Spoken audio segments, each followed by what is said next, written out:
आज हम लोग पढ़ेंगे भारतीय साक्ष्य अधिनियम की डेफिनेशन क्लोज। डेफिनेशन क्लोज को वास्तव में पढ़ने से पहले हमें यह जानना पड़ेगा कि purpose of the evidence, purpose of the definition close क्या होता है। कि ये जो डेफिनेशन क्लोज दी होती है, ये जिस भी अधिनियम की शुरुआत में डेफिनेशन क्लोज होती है उसका पर्पज क्या होता है, उद्देश्य क्या होता है, आखिर डेफिनेशन क्लोज डाली क्यों जाती है। जैसे आपका CRPC है, वहाँ भी डेफिनेशन क्लोज है, और आपका संपत्ति अंतरण अधिनियम है, वहाँ भी डेफिनेशन क्लोज है। इसी तरह से भारतीय साक्ष्य अधिनियम की धारा 3 के में भी डेफिनेशन क्लोज दी गई है। धारा 3 हमारी इंटरप्रिटेशन क्लोज कहलाती है, या निर्वचन खंड बोलते हैं इसको, या डेफिनेशन क्लोज भी बोलते हैं। डेफिनेशन क्लोज को एक्ट के अंदर डालने का जो उद्देश्य होता है वो ये होता है कि जिस समय कानून बन रहा होता है और उस समय यदि जो हमारी लेजिस्लेशन होती है, हमारी जो विधानमंडल होते हैं, यदि विधानमंडल सामान्य अर्थों, किसी शब्द को सामान्य अर्थों से अलग अर्थ देना चाहते हैं तो वो डेफिनेशन क्लोज में उस शब्द को डाल देता है। जैसे डेफिनेशन क्लोज में आपने देखा होगा मीन्स शब्द यूज किया है, से तात्पर्य, जिसका अर्थ होता है से तात्पर्य। नैरो मीनिंग, यदि किसी शब्द को विधानमंडल नैरो मीनिंग देना चाहता है तो वहाँ ये शब्द डाल देगा मीन्स, से तात्पर्य। आप एविडेंस एक्ट की डेफिनेशन क्लोज सेक्शन 3 खोलिए और आपको ये सब चीज़ें मिल जाएंगी। तो मीन्स जहाँ भी डाला होगा तो आप समझ जाइए कि विधानमंडल किसी शब्द को कोई विशेष अर्थ ना दे करके एक नैरो मीनिंग देना चाहता है, जिसका एक बड़ा अर्थ था उसको नैरो, संकुचित अर्थ देना चाहता है। इसी तरह से डेफिनेशन क्लोज के अंदर वाइडर मीनिंग देने के लिए इंक्लूड शब्द यूज किया जाता है, के अंतर्गत आता है। हिंदी में आपको मिलेगा के अंतर्गत आता है, इंक्लूड शब्द यूज होगा। जैसे आप एविडेंस एक्ट खोलिए और वहाँ आपको ये सब चीज़ें मिल जाएंगी। वाइडर मीनिंग का अर्थ होगा कि सामान्य अर्थों से हटकर एक बड़ा विस्तृत अर्थ देना चाहती है, तो वो होगा आपका, वहाँ यूज किया जाएगा शब्द इंक्लूड्स, के अंतर्गत आता है। और जब विधानमंडल की यह मंशा होती है कि वो किसी शब्द को सामान्य अर्थों से हटकर एक बड़ा दर्जा देना चाहता है, एक बड़ा मीनिंग देना चाहता है, स्पेशल मीनिंग देना चाहता है, विशेष मीनिंग देना चाहता है, तो वहाँ शब्द यूज किया जाएगा आपका मीन्स एंड इंक्लूड, से तात्पर्य और के अंतर्गत आता है। जैसे भारतीय साक्ष्य अधिनियम की सेक्शन 3 डेफिनेशन क्लोज में जब आप पढ़ेंगे तथ्य, फैक्ट, तो वहाँ ये शब्द मिलेगा आपको, मीन्स एंड इंक्लूड, तथ्य से तात्पर्य और के अंतर्गत आता है। ये चीज़ें आपको देखने को वहाँ मिलेगी।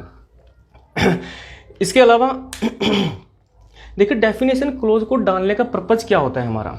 डेफिनेशन क्लोज एक तरह से एक डिक्शनरी होती है, एक्ट की डिक्शनरी होती है, और एक्ट को पढ़ने में इससे हमें सुविधा भी मिलती है, क्योंकि एक्ट की शुरुआत में ही कुछ शब्दों को डाल दिया ताकि बाकी एक्ट को पढ़ने में हमें कोई प्रॉब्लम फेस ना करनी पड़े।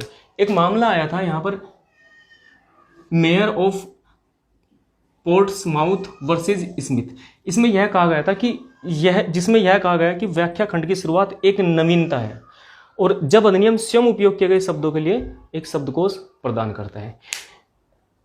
इसके अलावा एक बात जाननी और जरूरी है आपके लिए कि यदि किसी कानून में, किसी एक्ट के अंदर कोई परिभाषा दी हुई है तो उस परिभाषा का यूज, उसका प्रयोग आप किसी अन्य एक्ट में नहीं कर सकते। जैसे उदाहरण से समझते हैं, जैसे IPC में कोर्ट, न्यायालय को डिफाइन किया गया है सेक्शन 19 में, और कोर्ट को डिफाइन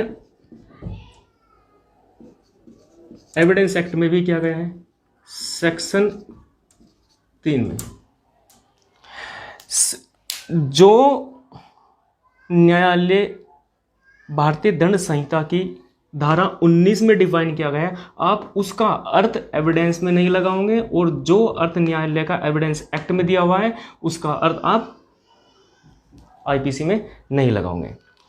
देखिए मीन्स एंड इंक्लूड, ये शब्द जहाँ भी आपको मिलेगा तो समझ जाइए कि जो हमारा एक्ट है, जो ये डेफिनेशन है, ये हार्ड एंड फास्ट होने वाली है। दूसरा, ये निरपवाद रूप से इसका वही अर्थ रहेगा जो अर्थ यहाँ डेफिनेशन क्लोज में एक्सप्लेन कर दिया गया है। जैसे आप न्यायालय की बात करें तो IPC बोलते हैं कि न्यायाधीश वह वह हर व्यक्ति जो पद रूप से न्यायाधीश है वह तो न्यायाधीश है ही, उसके अलावा वह हर व्यक्ति न्यायाधीश होगा जो किसी विधिक कार्यवाही में, चाहे वह सिविल हो या दांडिक, अंतिम निर्णय देने के लिए या जिसके विरुद्ध अपील ना होने पर अंतिम हो जाए या किसी अन्य प्राधिकारी द्वारा पुष्ट किया जाने पर अंतिम हो जाए, देने के लिए विधि द्वारा सशक्त किया गया है, वह प्रत्येक व्यक्ति न्यायाधीश है इस सेक्शन के पर्पज से, केवल इस सेक्शन के पर्पज से। लेकिन आपका एविडेंस एक्ट, ये आईपीसी है और ये आपका इंडियन एविडेंस एक्ट, लेकिन इंडियन एविडेंस एक्ट की सेक्शन 3 में जो न्यायालय को डिफाइन किया गया है वो बोलते हैं कि न्यायाधीश में प्रत्येक मजिस्ट्रेट और न्यायाधीश और शपथ पर साक्ष्य लेने के लिए विधि द्वारा प्राधिकृत किए गए व्यक्ति आते हैं। तो दोनों की डेफिनेशन अलग है, दोनों के यूज अलग अलग है।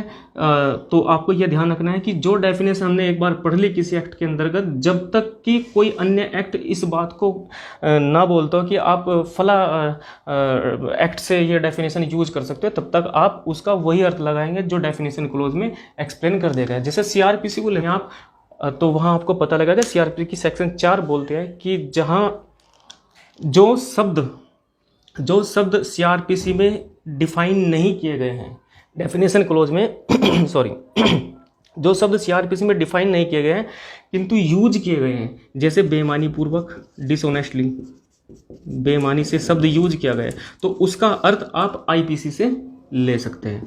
तो यदि एक्ट स्वयं बोलता है कि आप उसका अर्थ किसी अन्य जगह से ले सकते हैं तो ले सकते हैं, अदरवाइज आप उसका वही अर्थ लगाएंगे केवल जो डेफिनेशन क्लोज में दिया गया है। आज के लिए इतना ही। अब डेफिनेशन क्लोज नेक्स्ट लेक्चर से हम स्टार्ट करते हैं। Thank you.